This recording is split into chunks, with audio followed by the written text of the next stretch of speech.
Pe cei ce iubesc puritatea naturii și ineditul, pe cei cu rucsacul în spate și pe toți iubitorii de frumos, îi invităm la un popas pe Valea Lotrului. Indiferent de anotimp, turistul ce își petrece vacanța odată aici rămâne fidel acesteia toată viața. O veche zicală spune: cel ce bea apă din Lotru rămâne aici cu totul. Sper să nu fie și cazul nostru, cel puțin deocamdată, pentru că mai avem multe excursii de făcut.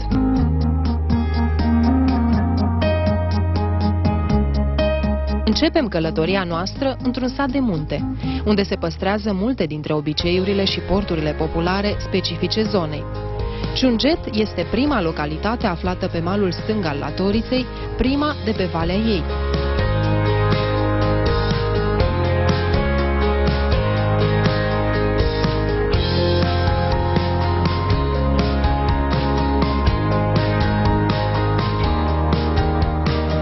Valea Lotrului a fost și este un Eldorado românesc. Timp de peste 2 decenii, anii 60 și 80, valea a fost un furnicar. Mii de oameni, mașini și utilaje construiau acolo sus, în inima Carpaților meridionali, cea mai mare amenajare hidroenergetică de pe râurile interioare din România, hidrocentrala Lotru-Ciunget. Construcția acesteia a demarat în anul 1966 și a impus realizarea unor volume mari de lucrări în condiții de izolare, altitudine și acces dintre cele mai dificile.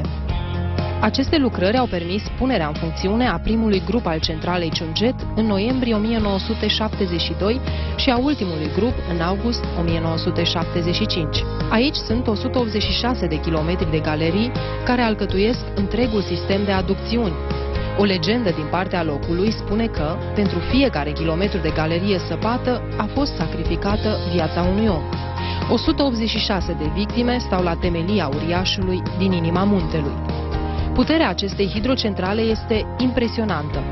510 MW, adică 700.000 de cai putere. Hidrocentrala de la Ciunget constituie și rezerva unui grup de la centrala de la Cernavodă. În caz de avarie, uriașa mașinărie de pe Lotru se pune imediat în funcțiune.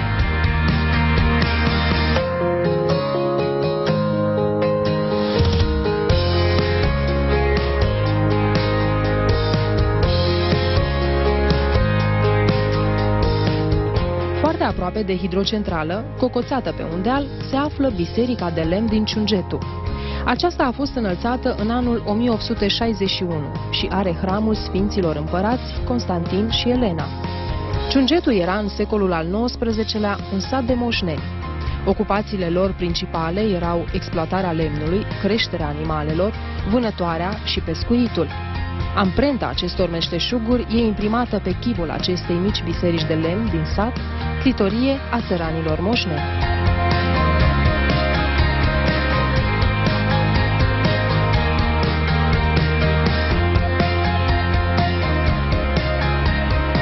În satul Ciunget există una dintre cele mai importante monumente istorice ale Olteniei și ale țării noastre, pentru că bisericuța care există aici este un monument istoric, este o bisericuță unicat.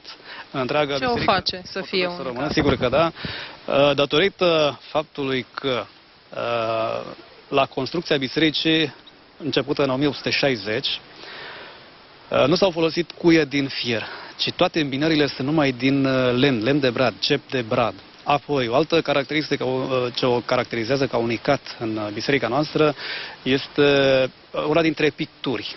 Aici înăuntru, deasupra ușii, în pronaos, o scenă în care unul dintre ctitori, Florea Ionescu, cel care a fost și cântăreț la vremea respectivă și unul dintre vânătorii vestiți ai acestei zone, împușcă un cerb și în fața cerbului este moartea, îl așteaptă moartea. Este o pictură unică în întreaga noastră biserică.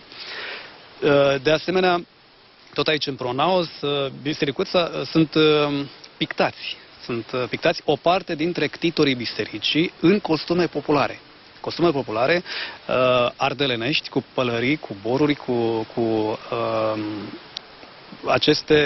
aceste costume care îmbină tradiția locală cu păstoritul și cu lumea din Ardeal. Existau 20 de familii în Ciunget, la 1860, au luat hotărârea ca în acest loc să fie un locaș de închinare.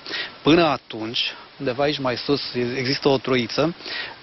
Vara, cu anumite sărbători, veneau diferiți călugări de la Cozia, de la Mănăstirea Turnu, de la Polovragi și săvârșeau Sfânta Liturghie sau, când era cazul, câte o cununie, câte un botez. Și atunci locuitorii au hotărât să construiască un locaș de închinare. S-au hotărât și locul pentru acest locaș a fost și a rămas acesta până astăzi. Din anul 1973 a fost închis cultului, când s-a deschis cealaltă mare, dar bisericăța noastră, vreau să vă spun, este inclusă în programul de vizitare al monumentelor istorice și al turismului care există la ora actuală. Cine a sfințit această biserică? Această biserică, începând să vă spun, a fost începută în 1860, iar în 1861 a fost sfințită de către episcopul Calinic, în timpul domnitorului Alexandru Ioan Cuza. Există în acel Hrisov chiar aceste lucruri în care, pe lângă cei 20 de locuitori ai Ciungetului și, așa cum spune Hrisovul, au participat cu mic, cu mare. Și o să vedeți aici în pronaos câțiva dintre ctitori cu copiii lor, pictați în costume populare. Un lucru foarte important pentru bisericuța noastră și pentru zona noastră. Ne mândrim cu asemenea biserică, cu asemenea monument istoric. Da, a fost sfințită de către episcopul Calinic al Argeșului, iar acum 2 ani, în anul 2007, pe 27 august, pentru că bisericuța a împlinit 145 de ani, am reacoperit-o cu șiță. Este unul dintre elementele locale tradiționale, lucrate de ciungețeni și o meserie tradițională din tată în fiu, din generație în generație. Adevăr locului, nu? Sigur că da. Da, am reacoperit-o cu șiță și am resfințit această biserică prin venirea preasfințitului episcop Gerasim, episcopul Râmnicului. Acum, bisericuța are elemente tradiționale locale, o să vedem inclusiv elemente din lumea animală. Aici, în față, sunt câteva elemente locale în lemn, lucrat în lemn și cu îmbinări cu cozi de rândunică și de păsări, lucrate, să vedem imediat. Așa, iar înăuntru, în pronaos, în pronaos și în Sfântul Altar, pictura este originală. Deci nu s-a lucrat. Avem un proiect la Ministerul Cultelor și Culturii. Sperăm ca în anul următor de refacere a picturii. Biserica noastră a intrat în programul de refacere al monumentelor istorice și sperăm, cu ajutorul lui Dumnezeu, sigur că da, să poată fi refăcută și să turiștii, cei care vin să vadă bisericuța în splendoarea, în adevărată ei splendoarea, așa cum a fost de la început construită.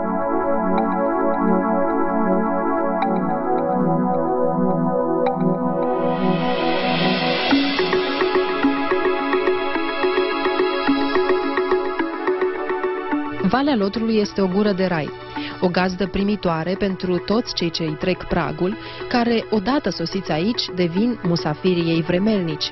Printre primii care au sălășluit aici, în Valea Lotrilor, au fost cetele de haiduci, unde, după un jaf la drumul mare, undeva jos în trecătoarea Oltului, sau dincolo peste creasta muntelui, se afundau aici pentru împărțirea prăzii și pentru a o ascunde în peșteri.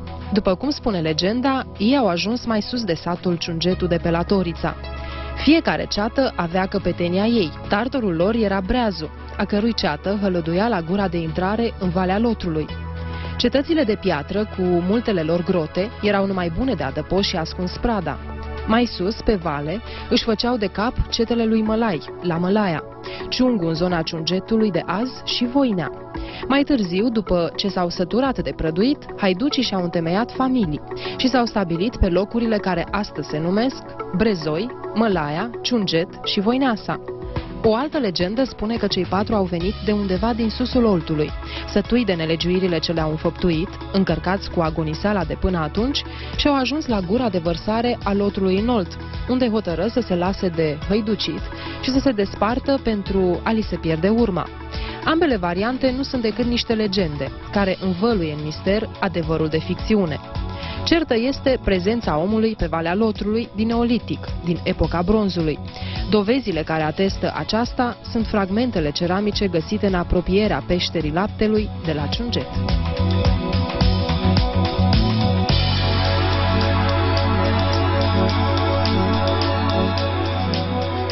Ne aflăm într-unul dintre cele mai vechi locuri din județul Vâlcea, din Oltenia și chiar din țară, pentru că aici, în satul Ciunget, a fost descoperită o peșteră în care au fost găsite arme, obiecte, lucruri, chiar 2 morminte ale dacilor. Și aceste lucruri găsite în această peșteră, peștera Laptelui, datează din secolul III, din secolul III înainte de Hristos, din epoca Glina. Foarte importante și foarte valoroase, care atestă că locuitorii din această zonă sunt de foarte multă vreme. De asemenea, satul Ciunget și zona Ciunget este o zonă cu vechi rezonanțe în tradițiile păstoritului poporului român, pentru că munții aceștia sunt munți în care foarte mulți păstori din Ardeal trec primăvara în Oltenia și toamna se reîntorc. Este o zona transhumanței și la fel zona Ciungetului este o zonă foarte veche și foarte importantă, pentru că, vedeți, este o zonă binecuvântată de Dumnezeu cu munți, cu ape, cu aer. Ciungețenii și Ciungetul sunt numiți astfel după o legendă locală, să spunem așa, în care, undeva mai sus de Voinasa, o familie au avut 5 frați. Voinea, de la cel care a întemeiat Voineasa, sigur că da, Mălai, Malaia, Ciungu, Ciunget, da, apoi Breazu, Brezoi și Săliște la Săliște mai jos. Dar de ciungețeni, mai ca ciungețeni sunt numiți cei care, mai ales iarna, ciungesc copacii, crestează copacii pentru a da de mâncare animalelor. Acum, gândindu-ne puțin și, cum să spun, este corect și ca cei care curăță pomii, ciungesc pomii, dar și luând-o pe această tradiție, această legendă locală a acelor frați. De asemenea, un alt lucru foarte important în Ciunget și în zona noastră aici, există undeva mai jos, în satul nostru, cea mai mare uzină hidroelectrică din țară de pe râurile interioare. Uzina electrică Ciunget, uzina electrică a barajului Vidra, în care se lucrează și în subteran și care, cum să spun, aduce țării aproape 40% din energie. Sigur că da. Este un obiectiv deosebit de important, atât economic, în primul rând economic, și un obiectiv, să spun, și turistic, pentru că uzina este amplasată într-un cadru deosebit de frumos, este o zonă binecuvântată, nu numai prin lumea înconjurătoare, dar și prin oameni deosebiți, oameni care, așa cum ați văzut, și-au construit căsuțe, pensiuni turistice în care turiștii pot veni, se pot odihni și pot gusta mâncăruri tradiționale românești, curate, țărănești. O mămăligă cu brânză curată, un păstrăvul care este din Belșug aici în zona noastră, sigur că da, și un pic mai jos este și cea mai mare păstrăvărie, Brădișor, din țară. Sigur, noi îi așteptăm pe toți cei care doresc și care sunt iubitori de munte, de natură și de liniște și odihnă.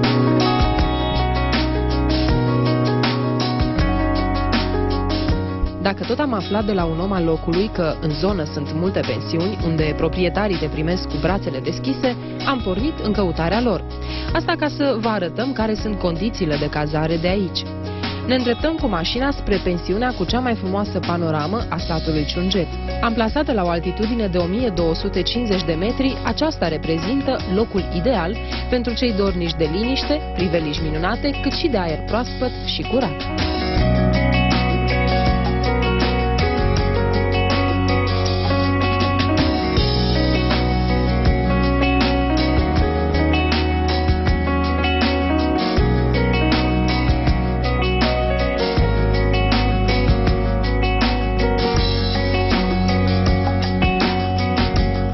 Ne bucurăm că ne-ați primit în pensiunea dumneavoastră și cred că cel mai bine ar fi să începem să închinăm, nu? Pentru faptul că ne vedem pentru prima oară. Da, mă bucur că ați venit. Doamne ajută, sănătate, bine ați venit. Și telespectatorilor noștri. Trebuie să dezvăluim ce avem fiecare aici. O afinată făcută chiar de dumneavoastră. Da. Foarte bună.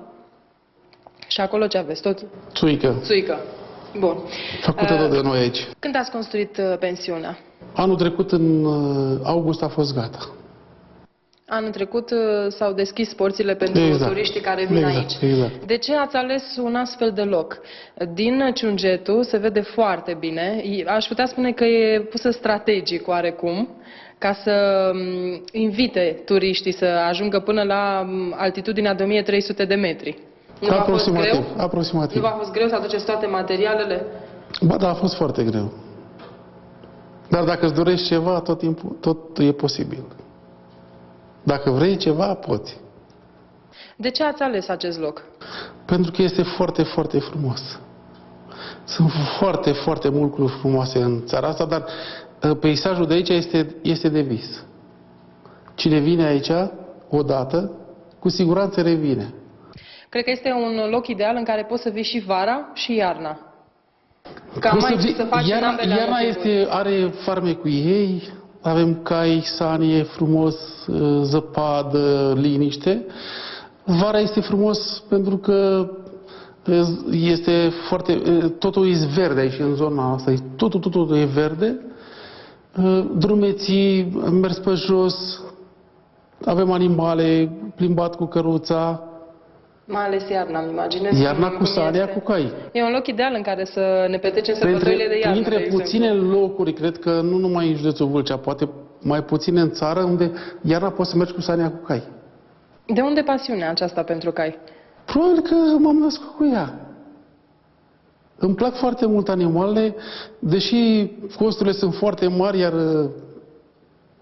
venitul nu e atât de pe măsură, cel puțin acum, dar sunt sigur că va veni și venitul.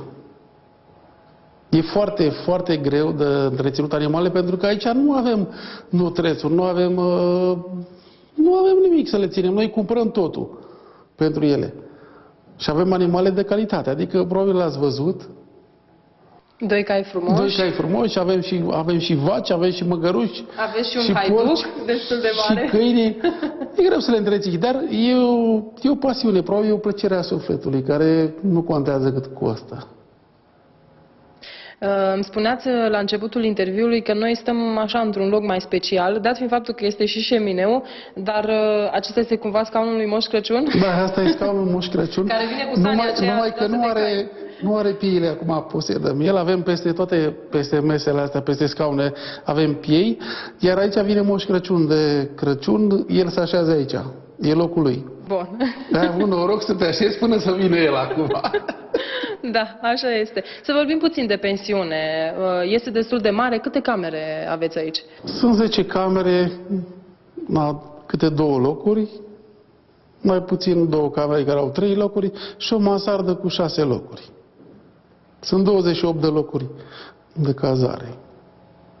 Și mâncarea? Presupun că este tradițională. Da, mâncarea tradițională. Deci facem numai mâncăruri tradiționale românești, adică sarmale, ciorbe țărănești, tot ce înseamnă mâncare românească. Nu facem mâncăruri sofisticate și, în general, mâncarea se face tot afară la tuci. Am văzut, de fapt, aveți așa cu... brânză de burduf, care la garniță, pentru că ne-ați arătat cum aveți atârnate... Temporcul când vine cineva și, mă rog, acum când e toamnă și iarnă, facem numai mâncăruri naturale. Și tot aici le preparați, le afumați deci carnea? Le afumăm, aici le preparăm, aici le afumăm și aici le consumăm. Ne-am simțit foarte bine departe de zgomotul orașului și am întâlnit aici o gazdă specială care ne-a făcut să ne simțim mai bine ca acasă. Unde mai punem că ne-am făcut și câțiva prieteni necuvântători.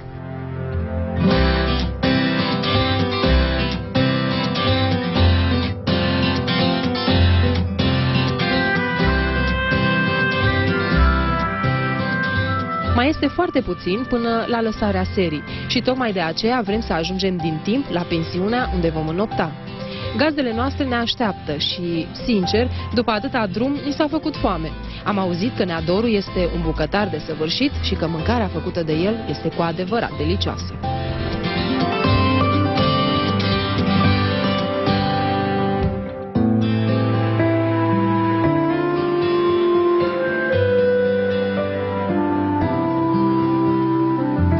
așteptam să ajungem în această zonă absolut frumoasă și să dăm de un craiovean. Când ați ajuns pentru prima oară pe aceste meleaguri? Prima dată am ajuns grație serviciului prin 85. Am lucrat vreo 2 ani și ceva în zonă. Ne-am îndrăgostit de zonă, cine bea apă din Lotru Așa se spune că se se întoarce? întoarce. Da. Așa. Și am revenit în 95. 95. Și Când 96? ne-am apucat să ne facem o casă de vacanță, Ați ziceam construit noi. prima pensiune, Da. da? Ce Nu anume v-a erau atras? pensiuni pe vremea, erau case de vacanță. Era o casă de vacanță. Și o pensiune trebuia să stai să o administrezi. Noi am făcut-o pentru case de vacanță. Ce anume v-a determinat să veniți aici? Liniștea, gradul de poluare zero, pădurea, ați intrat la mine prin pădure, stânga-dreapta la 50 de metri este pădure, în spate ați fost, este pădure. Suntem în pădure, pe malul râulețului. Ce-ți dorești mai mult decât atât? La pensii. Deci nu în perioada când lucrezi. Dar casă de vacanță mergea oricând ca să... Și nu v-ați vii să oprit te- la una singură? Ei, nu, am lucrat o perioadă bună după ce am făcut casa.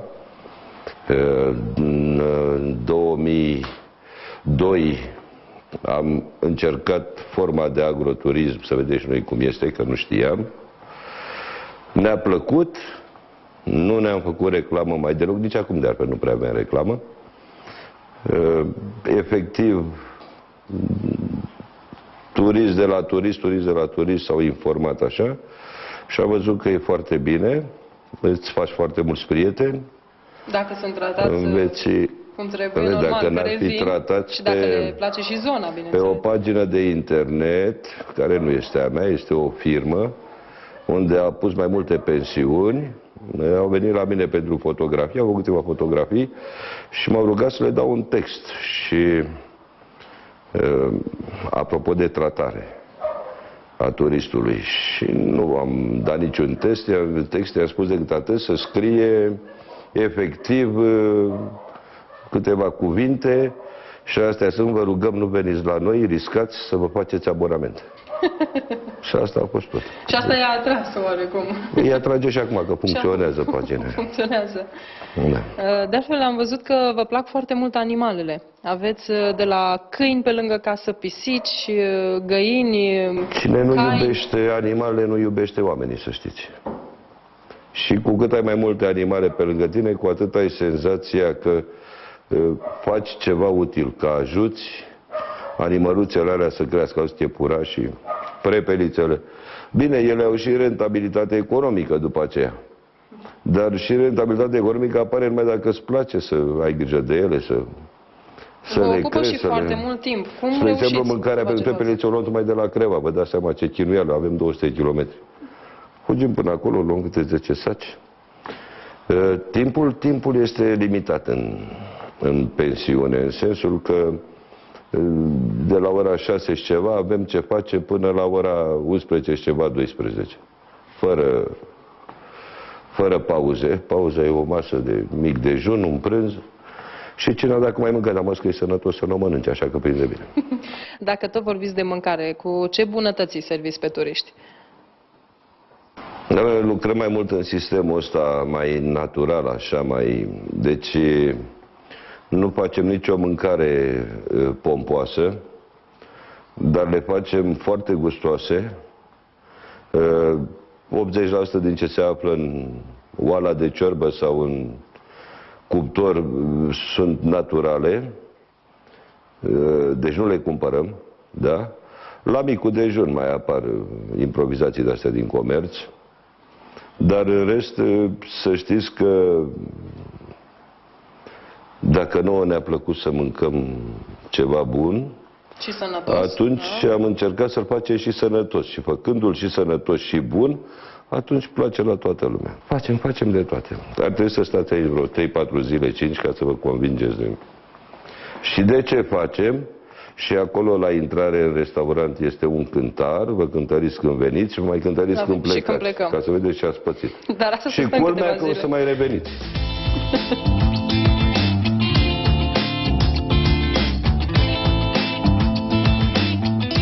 O să preparăm repede, dar repede așa. Așa? Un Cum știți dumneavoastră mai bine. Un vițel la cuptor, însoț vânătoresc.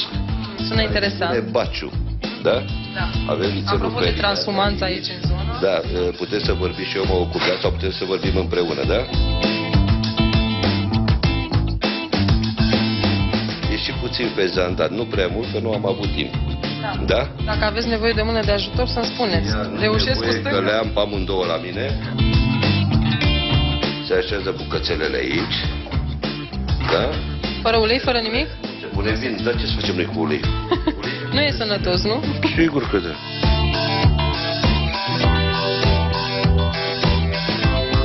Facem o garnitură repede de niște ciupercuțe.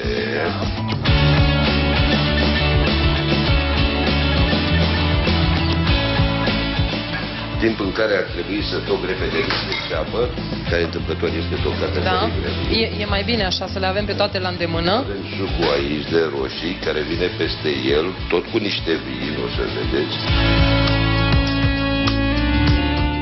Punem puțină bunătate de asta.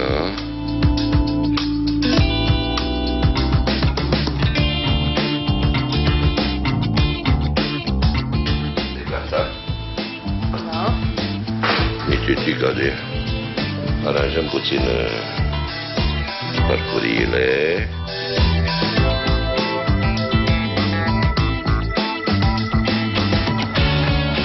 Obligatoriu cu vin.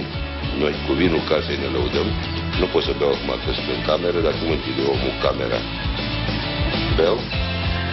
Și cam asta este vițelul în sos. Hai, duceți ca la Baciu. Poftă mare. Repede. Poftă bună.